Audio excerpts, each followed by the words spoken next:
ठीक है।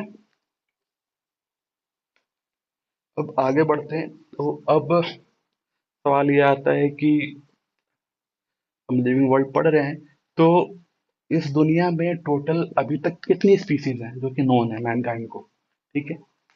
ध्यान दीजिए कि इतनी स्पीसीज नोन है, इसका मतलब इससे ज्यादा भी हो सकती हैं। ठीक है, बट ये नोन है। तो जो नंबर है ना, that is 1.7 to around 1.8 million. Okay, it is not billion, it is not trillion. Confuse नहीं होना है ना। मिलियन, ठीक है। 1.7 टू 1.8 मिलियन स्पीशीज है। ठीक है, और इसके बावजूद नई स्पीशीज डिस्कवर होती जा रही है। ठीक है, और ऐड होती जा रही है लिस्ट में। ठीक है, समझ में आया। ठीक है। तो अब एक बात आप समझो कि इतनी सारी स्पीशीज है। ठीक है, और आप किसी भी सोसाइटी में चले जाओ, किसी भी कंट्री में चले जाओ, एक चीज को अलग अलग नाम से जाना जाता है। जैसे कि अगर आप इंडियन हो, ठीक है, तो इंडिया में आप स्ट्रीट से बाहर निकलोगे उसको डॉग कहेंगे। ठीक है, कुत्ते को। यू विल, सॉरी, गलत कह रहा हूँ, आप स्ट्रीट से बाहर निकलोगे तो कुत्ते को कुत्ता कहेंगे। ठीक है। इंडिया के ही किसी दूसरे पार्ट में चले जाओ तो उसको कुकुर कहेंगे। ठीक है। इंडिया से आप बाहर निकलो, आप वेस्टर्न वर्ल्ड में चले जाओ, उसको डॉग कहेंगे, है ना। तो अब मान लो कि साइंटिफिक कॉन्फ्रेंस है जहाँ अलग अलग कंट्रीज के लोग बैठे हैं। ठीक है, और सबको अपनी अपनी भाषा आती है। ठीक है, it is not possible for every one to know every language. ठीक है, मान लो हमने इंग्लिश को यूनिवर्सल लैंग्वेज बना दिया। ठीक है, but still it is not possible for every one to know every language. तो मान लो कोई कह रहा है कि भाई कुत्ता है, कोई कह रहा है डॉग है, अब समझ ही नहीं पा रहे हैं कि भाई एक ही चीज की बात हो रही है। ठीक है, कितना कंफ्यूजन हो जाएगा। तो because of so many species और इतने सारे लोकल नेम्स है, तो भाई साइंटिस्ट को बात समझ में आई कि यार ऐसे तो नहीं होगा। ठीक है, लोकल नाम जो है वो अपने लोग लेते रहे, हमें बात करने के लिए आपस में all over the world communicate करने के लिए एक सिस्टमिक तरीके से लिविंग स्पीशीज का नाम रखना पड़ेगा। ठीक है। तो इससे जा करके, ठीक है, एक नीड आई कि भाई एक नाम दो जो कि यूनिवर्सल हो। ठीक है, यूनिवर्सल नाम हो मतलब दुनिया का कोई भी साइंटिस्ट उसको पढ़े तो समझ जाए कि इसके ही बारे में बात हो रही है। ठीक है। तो उस नीड को हम कहते हैं, क्या कहते हैं, nomenclature. Nomenclature is the process of naming living organism. ठीक है, तो समझ में आया आपको नॉमेनक्लेचर। ठीक है। अब नॉमेनक्लेचर मतलब आप सपोज कर लो, ठीक है, कि हमने लायन को साइंटिफिक नेम दे दिया पैंथरा लियो। ठीक है।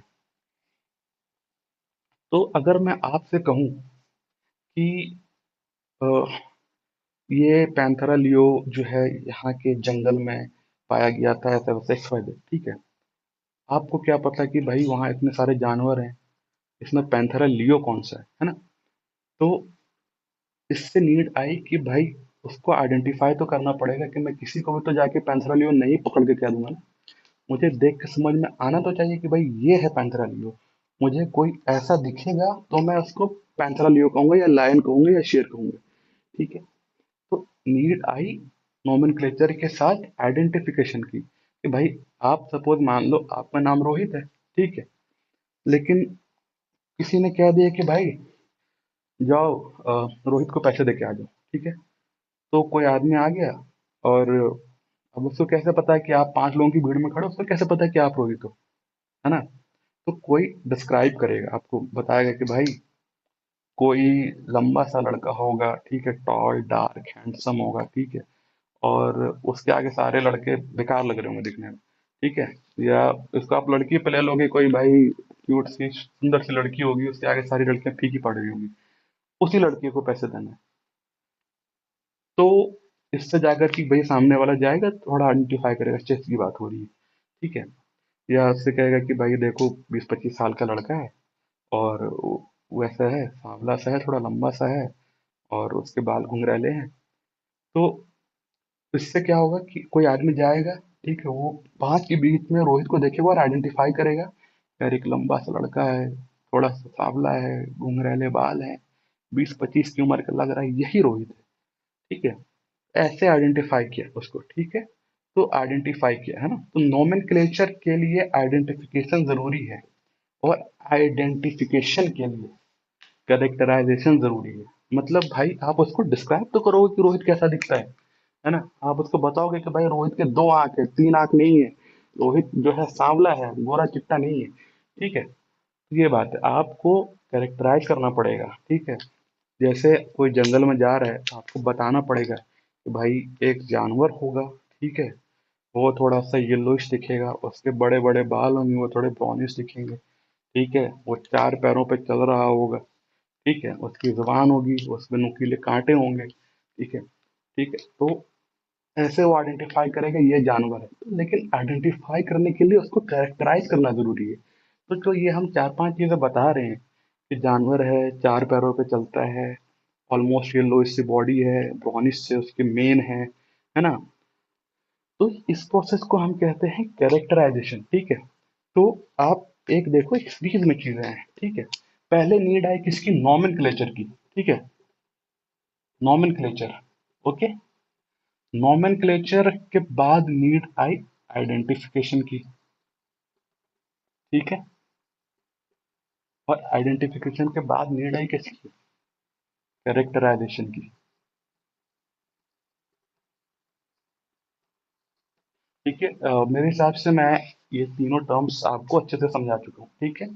और जब आपने कैरेक्टराइज कर दिया, तो आप इनको भाई कुछ कैटेगरीज में बांट सकते हो कि भाई ये शेर है, ठीक है, ये बाघ है, ठीक है, ये भालू है, ठीक है, और ये कुत्ता है, ठीक है, और ये बिल्ली है, ठीक। ये सब मांस खाते हैं मार करके, ठीक है। तो आपने इसको एक कैटेगरी में डाल दिया जिसको आपने कहा कि भाई ये सब कार्निवोर्स हैं, ठीक है। तो इसको हमने कह दिया क्या, कैटेगराइजेशन। क्या कह दिया, कैटेगराइजेशन। और यही चारों चीज जो है ये पिलर्स होती है हमारी क्या, सिस्टमिक मेथड ऑफ स्टडी की, जिसको हम कहते हैं टैक्सोनॉमी। क्या कहते हैं, टैक्सोनॉमी, ठीक है। टैक्सोनॉमी के बारे में अभी आगे और पढ़ेंगे। तो ये वाला पार्ट समझ में आ गया होगा आप लोगों को। आगे बढ़ते हैं।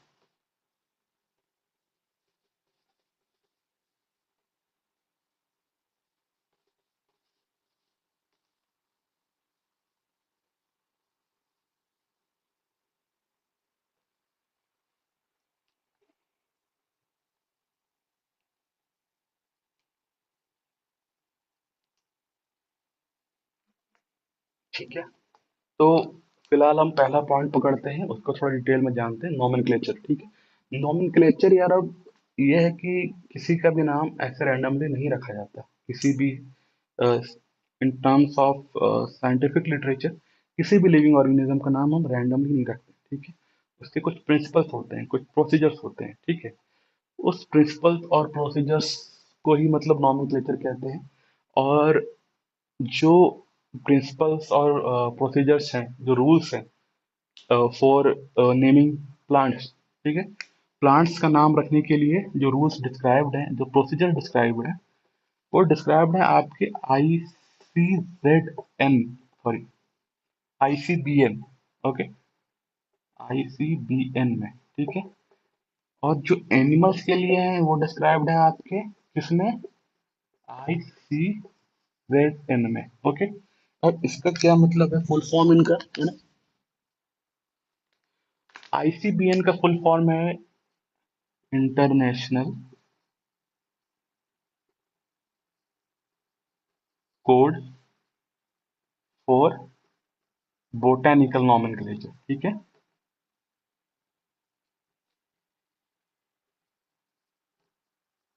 उसी तरह ICZN में बोटेनिकल की जगह क्या आ जाएगा आपका, जूलॉजिकल नॉमेनक्लेचर, ठीक है, जूलॉजिकल नॉमेनक्लेचर, ठीक है।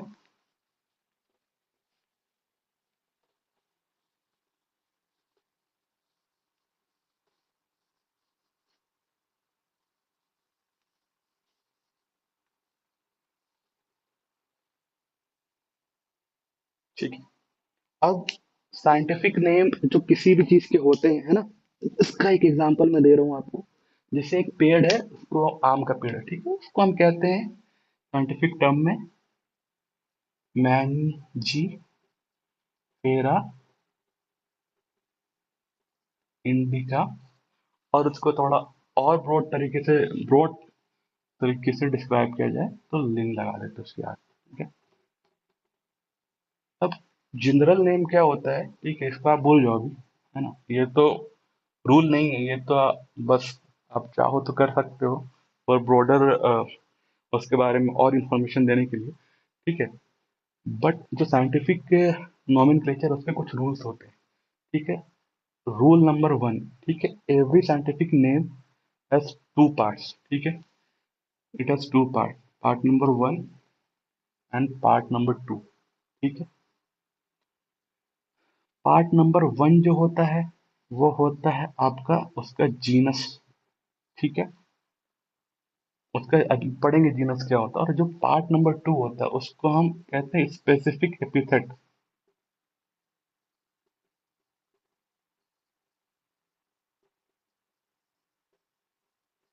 स्पेसिफिक एपिथेट, ठीक है।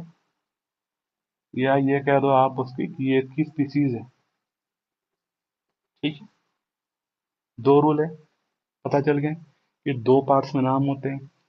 पहला पार्ट जो है वो जीनस डिनोट करता है, दूसरा पार्ट जो है वो स्पेसिफिक एपिथेट डिनोट करता है, ठीक है।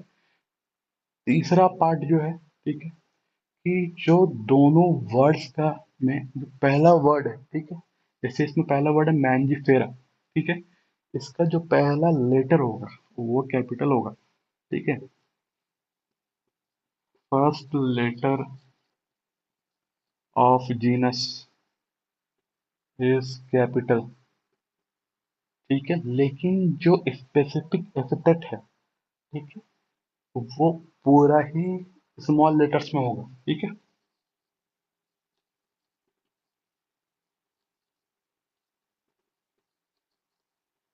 वो पूरा ही स्मॉल लेटर्स में होगा, ओके,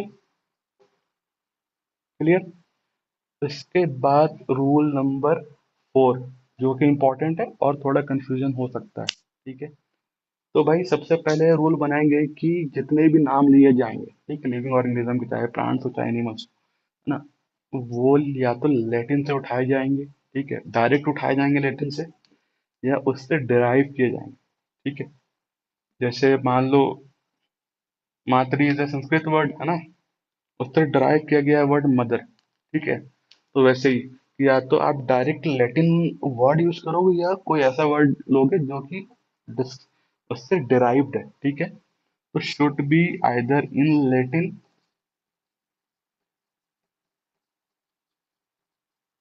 ठीक है, और डिराइव्ड फ्रॉम,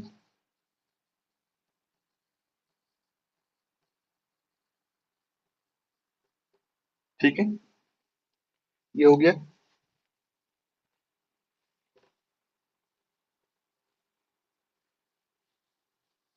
अब जब भी आपने अगर कोई नॉवल पढ़ी हो या कोई भी और फिजिक्स केमिस्ट्री पढ़ा हो या कोई भी और सब्जेक्ट पढ़ा हो, और आपने देखा कि बीच में अगर कोई लैटिन वर्ड आ जाता है ना, तो वो हमेशा इटैलिक्स में प्रिंटेड होता है। It's not only about scientific nomenclature, ठीक है, ये रूल है। कहीं पर भी लैटिन वर्ड अगर आप प्रिंट कर रहे हो, print, it has to be in italics, ठीक है। तो इसलिए जो भी साइंटिफिक नेम है, when printed should be in italics. क्यों? क्योंकि वो लैटिन के हैं, ठीक है। बट अगर आप उसको हैंड रिटन कर रहे हो, ठीक है, तो कैसे आप उसको सबसे अलग करोगे? हैंड रिटन कर रहे हो तो जो दोनों पार्ट्स हैं वर्ड के, genus and specific specific epithet, ठीक है, उसको आपको सेपरेटली अंडरलाइन करना है, ठीक है। मैं क्या कह रहा हूँ, सेपरेटली अंडरलाइन करना है, ठीक है।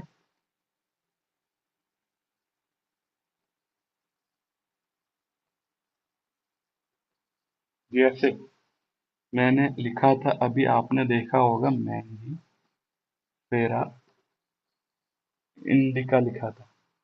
ठीक है, इसको मैंने अलग अलग अंडरलाइन किया। ठीक है, ये इंपॉर्टेंट है कि अगर आप इसको हैंड राइटिंग में लिख रहे हो, हैंड रिटन, ठीक है, कहीं पर, जैसे मान लो आप अपने बोर्ड्स के पेपर दे रहे हो, उसमें आपको किसी का साइंटिफिक नेम लिखना पड़ गया, ठीक है, तो आप उसको लिखोगे और सेपरेटली अंडरलाइन करोगे। कभी भी गलती से भी एक साथ अंडरलाइन नहीं करना, ये गलत है। सेपरेटली अंडरलाइन करना है, ये सब रूल्स है। इस पे आपके बहुत इजी एमसीक्यू बन सकते हैं, और अगर आपने इन रूल्स को फॉलो नहीं किया अच्छे से, तो you are dead and gone. Okay,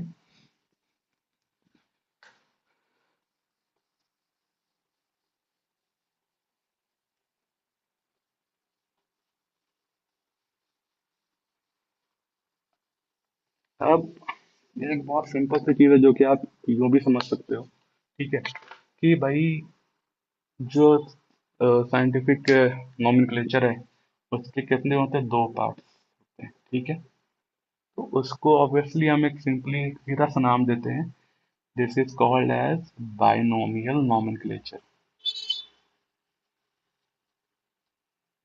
ठीक है, क्योंकि उसके दो पार्ट होते हैं, इसलिए बायनोमियल। ठीक है, और ये बायनोमियल के लिए बायनोमी सॉरी बायनोमियल नोमेनक्लेचर का आइडिया किसने दिया था? ये एक बहुत फेमस साइंटिस्ट है, उनका नाम है कैरोलस लीनियस। ठीक है, उनका नाम है, तो कैरोलस लीनियस सर ने बायनोमियल नोमेनक्लेचर का आइडिया दिया था। कैरोलस लीनियस सर के बारे में आपको दो तीन चीजें और जाननी है। ठीक है, जैसे कैरोलस लीनियस सर थे, जिन्होंने सबसे पहली बार आम के पेड़ को डिस्क्राइब किया था। He was the first to describe Mangifera indica. ठीक है, तो इससे एक और रूल बना। ठीक है, इससे एक और रूल बना कि अगर कोई ऑथर, है ना, किसी स्पीसीज को पहली बार आइडेंटिफाई करता है, तो आप उसके नाम के लास्ट में, है ना, सबसे लास्ट में उसका नाम लिख सकते हैं। ठीक है, तो हम कई बार मैंजीफेरा इंडिका लिन भी लिखते हैं। इसका मतलब हो गया, इसको लीनियस ने डिस्क्राइब किया। ओके, ठीक है, बट इस लिन को आपको इटलिक में नहीं लिखना है, क्योंकि ये इटलिक वर्ड नहीं है, लैटिन वर्ड नहीं है। इस लिन को आपको अंडरलाइन भी नहीं करना है, क्योंकि ये लैटिन वर्ड नहीं है, और ये स्टैंडर्ड बायनोमियल नोमेनक्लेचर का पार्ट नहीं है। ये सिर्फ एक्स्ट्रा इंफॉर्मेशन देने के लिए है। ठीक है, समझ गए आप सब? ओके, अभी कैरोलस लीनियस सर का नाम एक और जगह आएगा। ठीक है, और वो भी इम्पोर्टेंट ही है।